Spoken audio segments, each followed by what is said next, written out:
လောကကြီးမှာစိတ်ချမ်းသာခြင်းတချို့အရာတွေကမသိချင်အောင်ဆောင်ရတယ်နေရတာကအလိုက်သိတာကောင်းတယ်ဆိုပေမဲ့တချို့အရာတွေကမသိချင်အောင်ဆောင်တတ်ရတယ်ဒါမှစိတ်ချမ်းသာရမင်းမရှိမဖြစ်ဘူးဆိုတာလောကမှာမရှိဘူး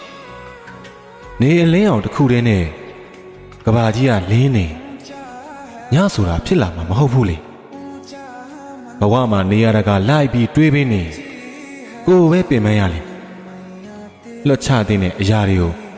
လွတ်ချတတ်အောင်သင်ယူပါဆွဲထားသမျှပူလောင်နေအဲ့ဒီရောင်မှာကြာကြာမနေနဲ့မလိုအပ်တော့ဘူးဆိုရင်တိတာစွာပြောင်းလဲတတ်တာလူတဘာဝပါဒါကြောင့်မှန်နေတော့မငင်းနဲ့တိတ်ဆိတ်နေခြင်းဟာပညာပါမြင်နေတော့မပြောဘဲနေရမယ်အနေထားဆိုရင်မသိကြအောင်စောင့်ထားလိုက်ပါ